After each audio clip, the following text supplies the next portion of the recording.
Hi hello ನಮಸ್ತೆ ಎಲ್ಲರಿಗೂ daily updates ಚಾನಲಿನ ಮತ್ತೊಂದು ವಿಡಿಯೋಗೆ ಸ್ವಾಗತ ಸುಸ್ವಾಗತ. ಸ್ನೇಹಿತರೆ, ಎಲ್ಲರೂ ಹೇಗಿದ್ದೀರಾ? ಎಲ್ಲರೂ ಚೆನ್ನಾಗಿದ್ದೀರಾ ಅಂದ್ಕೊಂಡಿದ್ದೀನಿ. ನಾನು ಕೂಡ ತುಂಬಾ ಚೆನ್ನಾಗಿದ್ದೀನಿ. ಎಲ್ಲರೂ ಚೆನ್ನಾಗಿದ್ದೀರಾ ಅಂದ್ಕೊಂಡು ಭಾವಿಸ್ಕೊಂಡು ಇವತ್ತಿನ ಒಂದು ವಿಡಿಯೋನ ಶುರು ಮಾಡಿಬಿಡೋಣ.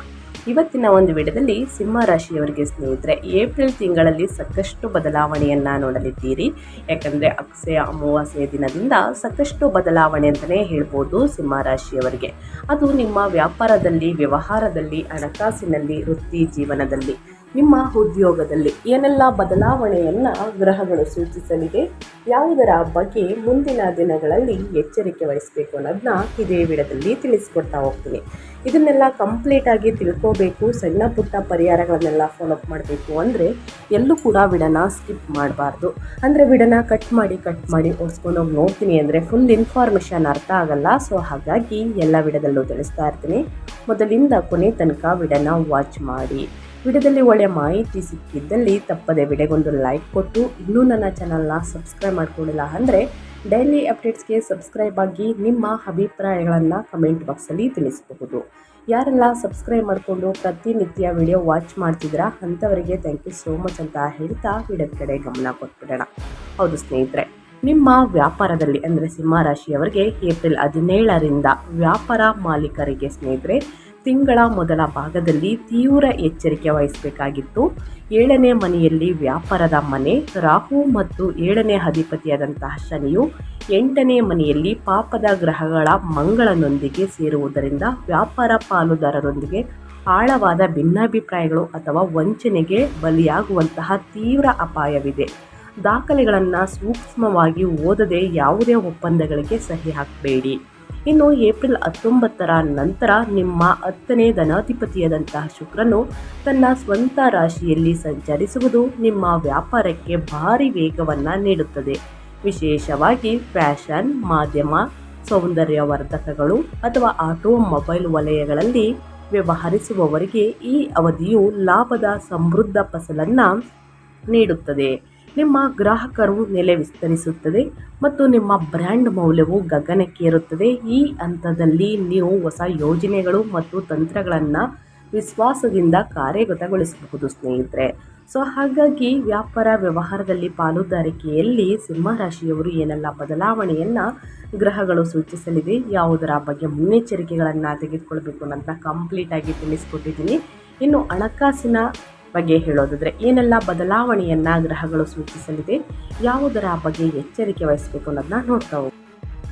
ಹಣಕಾಸಿನ ಬಗ್ಗೆ ಹೇಳೋದಾದರೆ ಈ ತಿಂಗಳ ಇಡೀ ಸ್ನೇಹಿತರೆ ಸಾಕಷ್ಟು ಬದಲಾವಣೆಯನ್ನು ನೋಡಲಿದ್ದೀರಿ. ಎಷ್ಟೇ ಅಷ್ಟಮ ದೋಷಗಳಿದ್ದರೂ ಕೂಡ ನೀವು ಯಾವುದೇ ಆರ್ಥಿಕ ಬಿಕ್ಕಟ್ಟನ್ನು ಎದುರಿಸದಂತೆ ಖಚಿತಪಡಿಸುವ ಏಕೈಕ ಗ್ರಹವೆಂದರೆ ನಿಮ್ಮ 11ನೇ ಲಾಭದ ಮನೆಯಲ್ಲಿ ಬಲವಾಗಿ ನೆಲೆಸಿರುವಂತಹ ಗುರು. ಏಪ್ರಿಲ್ ತಿಂಗಳ ಇಡೀ ಸಂಪತ್ತಿನ ಹರಿವು ಸ್ಥಿರವಾಗಿರುತ್ತದೆ. ನಿಮ್ಮ ಹಳೆಯ ಹೂಡಿಕೆಗಳು ನಿಮಗೆ ಉತ್ತಮ ಆದಾಯವನ್ನು ತರುತ್ತದೆ. ಅಮಾವಾಸ್ಯೆಯ ದಿನದಿಂದ ನಿಮ್ಮ 2ನೇ ಧನಾಧಿಪತಿಯಾದಂತಹ ಬುಧನು ಏಪ್ರಿಲ್ 11ರಂದು 8ನೇ ಮನೆಯಲ್ಲಿ ನೀಚ ಸ್ಥಿತಿಯನ್ನು ಪ್ರವೇಶಿಸುವುದರಿಂದ ಆರ್ಥಿಕ ವಹಿವಾಟುಗಳ ಸಮಯದಲ್ಲಿ ಸಂವಹನದ ಕೊರತೆ ಅಂದರೆ ಕಮ್ಯುನಿಕೇಷನ್ ಗ್ಯಾಪ್ ಇರಬಹುದು. ಯಾರಿಗಾದರೂ ಹಣವನ್ನು ವರ್ಗಾಯಿಸುವ ಮೊದಲ ಒಲವನ್ನು 2-3 ಬಾರಿ ಸ್ನೇಹಿತರೆ ಪರಿಶೀಲಿಸಿ. ಯಾಕಂದರೆ ಸಾಕಷ್ಟು ಬದಲಾವಣೆಯನ್ನು ಗ್ರಹಗಳು ಸೂಚಿಸಲಿದೆ. ಸೊ ಹಾಗಾಗಿ ಯಾರಿಗಾದರೂ ಹಣ ಕೊಡಬೇಕು ಅಥವಾ ತೆಗೆದುಕೊಳ್ಬೇಕು ಅಂದರೆ 2-3 ಬಾರಿ ಪರಿಶೀಲಿಸಿದ ನಂತರವೇ ನೀವು ನಿರ್ಧಾರಗಳನ್ನು ತೆಗೆದುಕೊಳ್ಬಹುದು. ಏಪ್ರಿಲ್ 14ರ ನಂತರ ನಿಮ್ಮ ಲಗ್ನಾಧಿಪತಿಯಾದಂತಹ ಉಚ್ಚ ಸ್ಥಿತಿಯು ಬಾಕಿ ಇರುವ ಸರ್ಕಾರಿ ನಿಧಿಗಳು ಅಥವಾ ಟೆಂಡರ್ಗಳ ಲಾಭಗಳು ಸುರಕ್ಷಿತವಾಗಿ ನಿಮ್ಮ ಕೈ ಸೇರುವುದನ್ನು ಖಚಿತಪಡಿಸುತ್ತದೆ. ಸೊ ಹಾಗಾಗಿ ಸಾಕಷ್ಟು ಬದಲಾವಣೆಯನ್ನು ನೋಡಲಿದ್ದೀರಿ ಏಪ್ರಿಲ್ ದ್ವಿತೀಯಾರ್ಧದಲ್ಲಿ. ಇನ್ನು ನಿಮ್ಮ ಹೆಲ್ತ್ ಬಗ್ಗೆ ಹೇಳೋದಾದರೆ ನಿಮ್ಮ ಆರೋಗ್ಯದಲ್ಲಿ ಏನೆಲ್ಲ ಬದಲಾವಣೆಯನ್ನು ಗ್ರಹಗಳು ಸೂಚಿಸಲಿದೆ ಅಂದರೆ ಈ ತಿಂಗಳ 3-4 ವಾರಗಳಲ್ಲಿ ನಿಮ್ಮ ಆರೋಗ್ಯದ ಬಗ್ಗೆ ನೀವು ಹೆಚ್ಚಿನ ಎಚ್ಚರಿಕೆ ವಹಿಸಬೇಕು. 8ನೇ ಮನೆಯಲ್ಲಿ ಮಂಗಳ ಮತ್ತು ಶನಿಯ ಸಂಯೋಗವು ಅಪಘಾತಗಳು ಮತ್ತು ಶಸ್ತ್ರಚಿಕಿತ್ಸೆಗಳು ಅಥವಾ ತೀವ್ರವಾದ ಬೆನ್ನು ನೋವಿನ ಸಾಧ್ಯತೆಗಳನ್ನು ಸೂಚಿಸುತ್ತದೆ. ಅನಗತ್ಯ ಪ್ರಯಾಣಗಳನ್ನು ಮುಂದೂಡುವುದು ಹೆಚ್ಚು ಸೂಕ್ತ ಸ್ನೇಹಿತರೆ. ನಿಮ್ಮ ಲಗ್ನದಲ್ಲಿರುವಂತಹ ಕೇತು ಅತಿಯಾದ ಮಾನಸಿಕ ಆತಂಕ ಮತ್ತು ಗೊಂದಲವನ್ನು ಪ್ರಚೋದಿಸುತ್ತಾನೆ. ಅದ್ಯಾಗೋ ಏಪ್ರಿಲ್ 14ರ ನಂತರ ನಿಮ್ಮ ಲಗ್ನಾಧಿಪತಿಯಾದಂತಹ ಸೂರ್ಯನು ಅಗಾಧವಾದ ಶಕ್ತಿಯನ್ನು ಮರುಳಿ ಪಡೆದಾಗ ನಿಮ್ಮ ರೋಗ ನಿರೋಧಕ ಶಕ್ತಿಯು ಅಂದರೆ ಇಮ್ಯುನಿಟಿ ಪವರ್ ಪವಾಡದಂತಹ ಉಲ್ಬಣವನ್ನು ಕಾಣುತ್ತದೆ. ಹಿಂದೆ ನಿಮ್ಮನ್ನು ಕಾಡುತ್ತಿದ್ದಂತಹ ಹಳೆಯ ಕಾಯಿಲೆಗಳಿಂದ ನೀವು ಬೇಗನೆ ಚೇತರಿಸಿಕೊಳ್ತೀರಿ. ದೈವಿಕ ಕೃಪೆ ಮತ್ತು ರಕ್ಷಣೆ ನಿಮ್ಮನ್ನು ಸಂಪೂರ್ಣವಾಗಿ ಕಾಪಾಡುತ್ತದೆ ಅಂತಲೇ ಹೇಳಬಹುದು. ನಿಮ್ಮ ಹೆಲ್ತಲ್ಲಿ ಏನೆಲ್ಲ ಬದಲಾವಣೆಯನ್ನು ಗ್ರಹಗಳು ಸೂಚಿಸಲಿದೆ, ಯಾವುದರ ಬಗ್ಗೆ ಎಚ್ಚರಿಕೆ ವಹಿಸಬೇಕು ಅನ್ನೋದನ್ನ ಕಂಪ್ಲೀಟಾಗಿ ತಿಳಿಸ್ಕೊಟ್ಟಿದ್ದೀನಿ ಸಿಂಹರಾಶಿಯವರಿಗೆ. ಇನ್ನು ಮುಂದಿನದಾಗಿ ಹೇಳೋದಾದರೆ ನಿಮ್ಮ ಫ್ಯಾಮಿಲಿ ಅಂದರೆ ವೈಯಕ್ತಿಕ ಜೀವನ, ಕುಟುಂಬ ಜೀವನ, ಪ್ರೇಮ ಜೀವನದಲ್ಲಿ ಏನೆಲ್ಲ ಬದಲಾವಣೆಯನ್ನು ನೋಡಲಿದ್ದೀರಿ, ಯಾವುದರ ಬಗ್ಗೆ ಎಚ್ಚರಿಕೆ ವಹಿಸಬೇಕು, ಇನ್ನು ಮನೆಯಲ್ಲಿ ಶುಭ ಕಾರ್ಯಗಳು ಯಾವ ರೀತಿ ಇದೆ ಅನ್ನೋದನ್ನ ನೋಡ್ತಾ ಹೋಗೋಣ. 7ನೇ ಮನೆಯಲ್ಲಿ ಕುಂಭದಲ್ಲಿ ರಾಹುವಿನ ಸಂಚಾರ ಮತ್ತು ಪಾಪದ ಗ್ರಹಗಳೊಂದಿಗೆ 8ನೇ ಮನೆಯಲ್ಲಿರುವಂತಹ ನಿಮ್ಮ 7ನೇ ಧನಾಧಿಪತಿಯಾದಂತಹ ನಿಮ್ಮ ವೈವಾಹಿಕ ಜೀವನದಲ್ಲಿ ತೀವ್ರ ಅವ್ಯವಸ್ಥೆಯನ್ನು ಸೃಷ್ಟಿಸುತ್ತಾನೆ. ನಿಮ್ಮ ಜೀವನ ಸಂಗಾತಿ ನಿಮ್ಮನ್ನು ಅರ್ಥ ಮಾಡಿಕೊಳ್ಳುತ್ತಿಲ್ಲ ಎಂದು ನೀವು ನಿರಂತರವಾಗಿ ಭಾವಿಸಬಹುದು. ವಿಪರೀತ ತಾಳ್ಮೆಯನ್ನು ರೂಢಿಸಿಕೊಳ್ಳುವುದು ಮತ್ತು ವಾದ ವಿವಾದಗಳನ್ನು ತಪ್ಪಿಸುವುದು ಇಲ್ಲಿರುವ ಏಕೈಕ ಪರಿಹಾರವಾಗಿದೆ ಅಂತಲೇ ಹೇಳ್ಬೋದು ಸಿಂಹರಾಶಿಯವರಿಗೆ.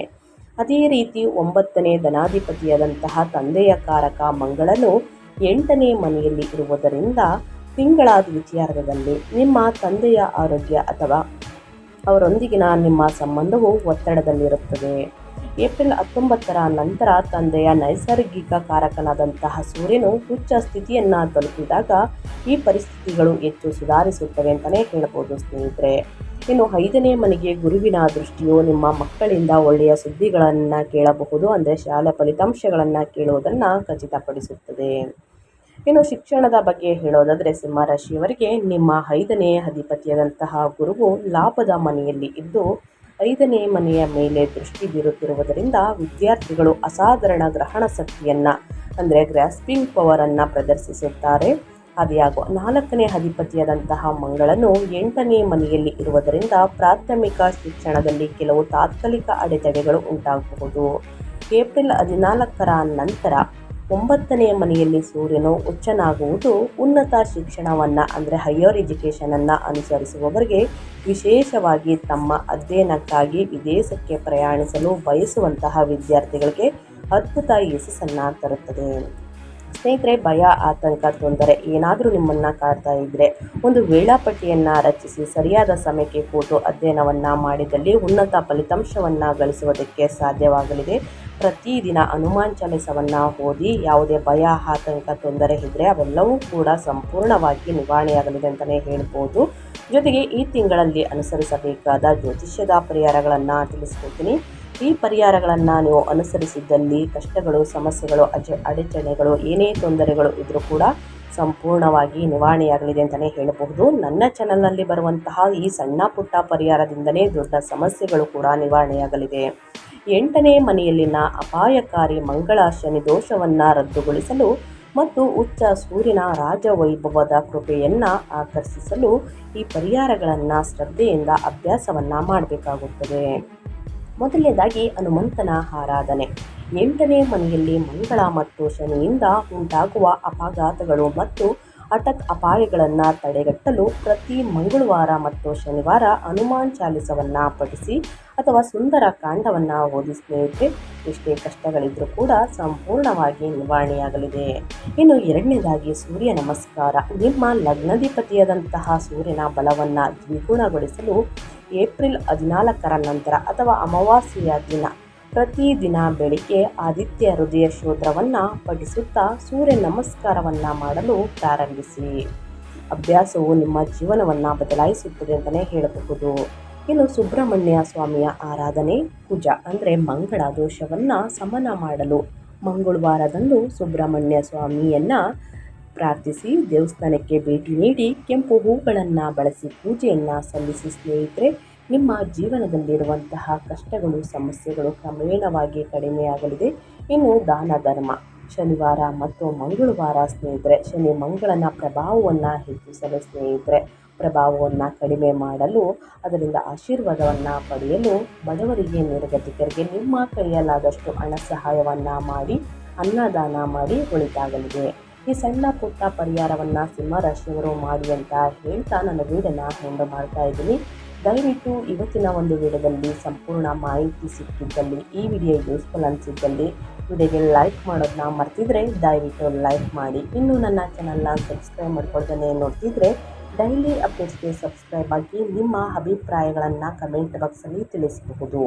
ಯಾರೆಲ್ಲ ಸಬ್ಸ್ಕ್ರೈಬ್ ಮಾಡಿಕೊಂಡು ಪ್ರತಿನಿತ್ಯ ವಿಡಿಯೋ ವಾಚ್ ಮಾಡ್ತಿದ್ದೀರಾ ಅಂಥವರಿಗೆ ಥ್ಯಾಂಕ್ ಯು ಸೋ ಮಚ್ ಅಂತ ಹೇಳ್ತಾ ಮತ್ತೊಂದು ವಿಡಿಯೋ ಜೊತೆ ಮತ್ತೊಂದು ಹೊಸ ಭವಿಷ್ಯದಲ್ಲಿ ಹೊಸ ಅಪ್ಡೇಟಲ್ಲಿ ಸಿಗ್ತೀನಿ. Thank you for watching.